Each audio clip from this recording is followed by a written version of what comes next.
तर हे जे ॲप आहे या तुमच्या मोबाईलच्या स्क्रीनवरती अशा प्रकारे दिसेल. तुम्ही जर सुरुवातीला ते ॲप तुमच्या मोबाईलमध्ये असेल तर तुम्हाला ते अनइन्स्टॉल करायचं आणि इन्स्टॉल केल्यानंतर ते परत नवीन जे व्हर्जन आलेलं असेल ते तुमच्या मोबाईलमध्ये येईल.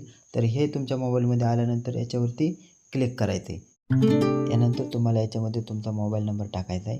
मोबाईल नंबर टाकल्यानंतर खाली अटी आणि शर्ती आहेत, यालासुद्धा ॲक्सेप्ट करून घ्यायचं आहे आणि त्यानंतर लॉग इन या बटनावरती क्लिक करायचं आहे. आता या ठिकाणी तुम्ही जो मोबाईल नंबर दिलेला होता त्याच मोबाईलवरती तुम्हाला एक OTP जाईल आणि तो 4 आकडी OTP या ठिकाणी टाकायचा आहे. तो OTP टाकल्यानंतर या ठिकाणी व्हेरीफाय OTP या बटनावरती क्लिक करायचं आहे. नंतर तुम्हाला तुमच्या मोबाईलमध्ये अशा प्रकारे स्क्रीन दिसेल. त्याच्यामध्ये पहिला ऑप्शन असेल मुख्यमंत्री माझी लाडकी बहीण योजना, दुसरा ऑप्शन असेल महिलांच्या योजना आणि तिसरा ऑप्शन असेल तुम्ही आत्तापर्यंत केलेले अर्ज. तर केलेले अर्ज या बटनावरती तुम्हाला क्लिक करायचं आहे. केलेले अर्ज या बटनावरती क्लिक केल्यानंतर तुम्हाला समोर तुमच्या मोबाईलमध्ये अशा प्रकारे स्क्रीन दिसेल. तर याच्यामध्ये आता मी भरपूर अर्ज भरलेले आहेत, पण ज्याने समजा एकच अर्ज भरलेला आहे तर आपण जो अर्ज भरलेला आहे त्या अर्जावरती क्लिक करायचं आहे. या ठिकाणी क्लिक केल्यानंतर तुम्हाला तुमच्या मोबाईलमध्ये अशा प्रकारे स्क्रीन दिसेल. आता यामध्ये बघा हिरव्या पट्टीमध्ये वरती लिहिलेलं आहे की SMS व्हेरिफिकेशन डन, म्हणजे तुमचं SMS व्हेरिफिकेशन झालेलं आहे. आणि त्याच्याच खाली एडिट फॉर्म म्हणजे तुम्ही तुमचा फॉर्म जर काही चुकी असेल तर फक्त एकदा त्याच्यामध्ये बदल करू शकता. एकदा बदल केल्यानंतर त्याच्यामध्ये परत तुम्हाला चेंजिंग करता येत नाही. आणि त्याच्या बाजूला नवीन अपडेट झालेले आय बटन आहे, तर तुम्हाला त्या आय बटनावरती क्लिक करायचं आहे.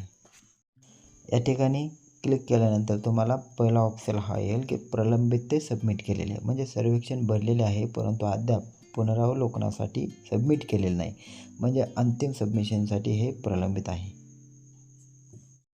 यानंतर दुसरा ऑप्शन आहे अप्रूव्ड, म्हणजे मंजूर, म्हणजे सर्वेक्षण पुनरावलोकन करून स्वीकारले गेले आहे सबमिटरकडून, याच्यावर आणखी कोणतीही कारवाई करण्याची आवश्यकता नाही, म्हणजे तुमचा अर्ज पूर्णपणे मंजूर झालेला आहे. आता यामध्ये पुढचा ऑप्शन आहे इन रिव्ह्यू.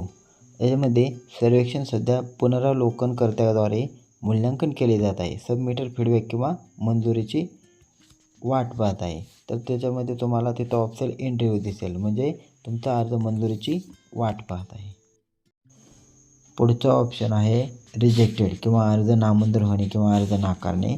समजा एखाद्या महिलेने 65पेक्षा जास्त वय असेल आधार कार्डप्रमाणे आणि 21 वर्षापेक्षा कमी असेल पण तरीही अर्ज भरलेला असेल तर असे अर्ज पूर्णपणे नामंजूर करणार, कारण आधार कार्ड हे खूप महत्त्वाचं डॉक्युमेंट आहे आणि त्याच्यामध्ये जर बदल असेल तर तो अर्ज पूर्णपणे नामंजूरच केला जाऊ शकतो.